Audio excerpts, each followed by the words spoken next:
All right, Shalom. First and foremost, before I begin this lesson, I want to give all praises, honor, and glory to Yahweh, Bahashem, Yahweh Shai, Bahashem, Rachah, Kodash. The honors go out to the apostles and elders, great millstone, who rule and teach well. Shalom, Mubarak, Yom to you, brothers and sisters out there. All right, this is Brother Malachi from the Great Millstone Nashville camp, and Lord, and that this lesson is edifying to the hopefully elect. All right, probably just a quick hit here. But just a point I wanted to, bring across. I was watching this show, The Sopranos. Sorry. And rewatching it rather. In episode 2, there was an interesting quote that stuck with me. Which I tried to find the actual clip, but nobody posted that clip because, it's not like a big scene or anything, But basically, it goes into two young men, and they were basically planning on going outside of orders and doing things that they weren't supposed to do, to make quicker, better money, which is against the rules, which means they weren't listening. They weren't taking heed to the counsel. They were being rebellious. See? Now, one of them wised up. And he basically backed out and said, no, I'm not going to do that. And he was he was meditating, and he said to his friend, he said, basically maybe that's why, the organization, which, the show was supposed to be in the early 2000s, basically. It's about the mafia, in New Jersey. So that's what he means when he says organization. All right, but let me just read this quote. The guy said, I really enjoyed the scene where Chris backs out of the suit heist with Brandon, which, they're smoking. It says, so that's what Christopher said, Chris. He said, there was a time in my life when being with the Tony Soprano crew was all I ever dreamed of. So what am I doing?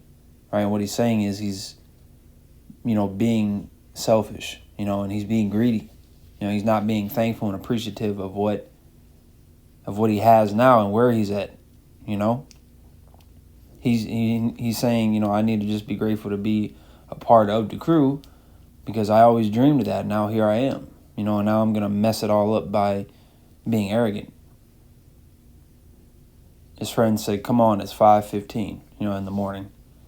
He said, maybe one reason things are so fucked up in the organization these days is guys running off, not listening to middle management. All right, so Jake not listening, not taking heed, not listening to counsel, doing whatever they want. And that's not how it works in this truth, man. All right, so let me get a few scriptures.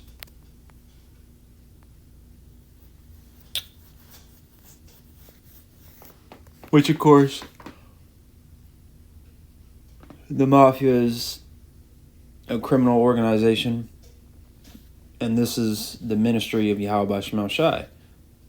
This is on the right-hand side. All right, so I'm not comparing, the mob or a gang or a cartel or any of that to this ministry. No. But we know that there's things that we can all pull from everything. There's spiritual things, to bring out. And I believe that's one of those things. The mafia, they deal with, or what they did, at least especially back, when they were in their prime, they dealt with structure, with rules, with the standard. All right, and if a criminal group has a standard, how much more the ministry? How much more, being a part of Yahweh Shemel Shai's military, man. See? There's a standard, and we have to uphold that. We have to fulfill it. We have to do the work, man. You got to grow. You can't just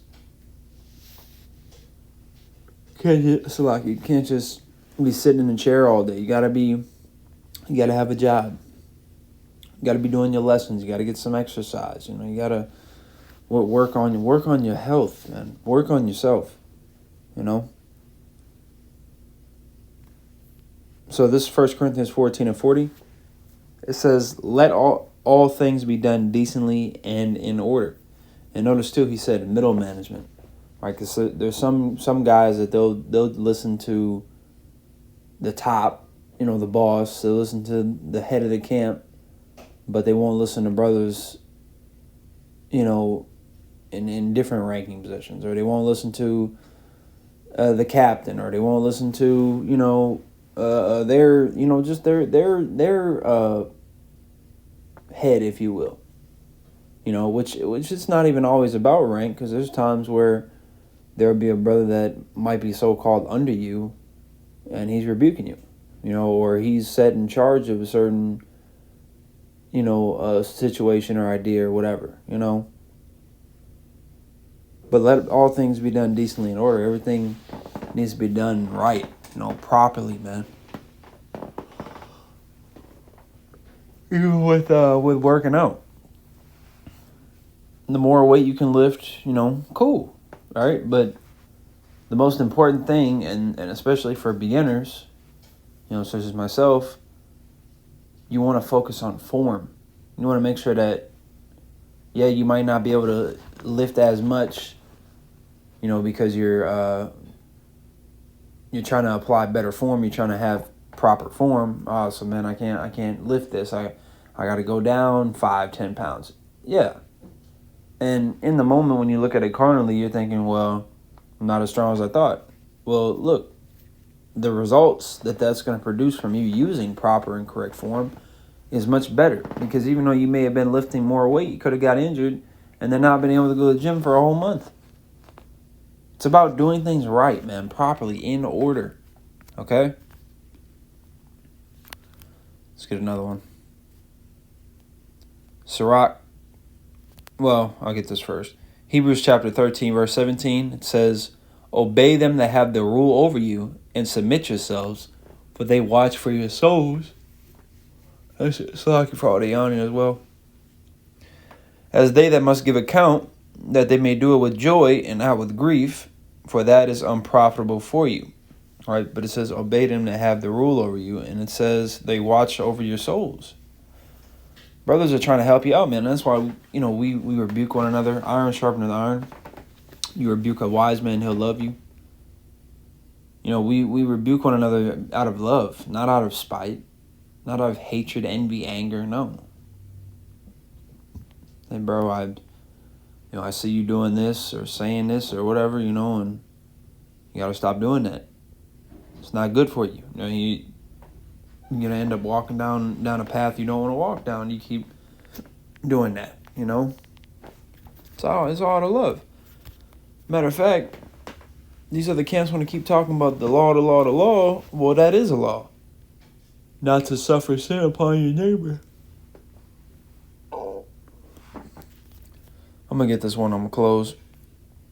This is the GNT, Sirach 32. And dang, I've never even seen verse 17 in GNT. That's crazy. All right, man, I'll just start at 14 real quick and run through it. It says, "If you fear the Lord, you will accept his correction. He will bless those who get up early in the morning to pray. Study his law, and you will master it, unless you are insincere about it, in which case you will fail. If you fear the Lord, you will know what is right, and you will be famous for your fairness. Sinners have no use for correction and will interpret the law to suit themselves." That's crazy. "Sensible people will consider every opinion, but arrogant people will let nothing stand in their way." It's proud, man. "Never do anything without thinking it through, and once you have done something, don't look back and wish you had done something else. Don't take a course of action that is dangerous, and don't make the same mistake twice. Don't be too sure of yourself, even when the way looks easy. Always watch where you are going. Whatever you do, be careful. This is keeping the Lord's commands. So, oh man, that's a lot to digest there. But it's plain. It's exhorting, it's edifying. Lord willing, it is edifying. I was edified just reading through that right there, because I really was just gonna get like one or two verses. I didn't even see the rest of that. Oh, well, let me get verse 24 too, since it's right there. Thank you. Verse 24, it says, believing in the law means keeping the Lord's commands. If you trust the Lord, you cannot lose. Amen. All right, so that's just something I wanted to throw up quick, man. I pray it was edifying, and Lord willing, brothers and sisters, have a good rest of your night, and stay safe, man. Continue to pray, fast, and watch for your shepherd. So before I close, when we've all praised the Yahweh Bashem Al Shai Bashem Rachad Kodash, the one who's the apostle of the great millstone. Shalom.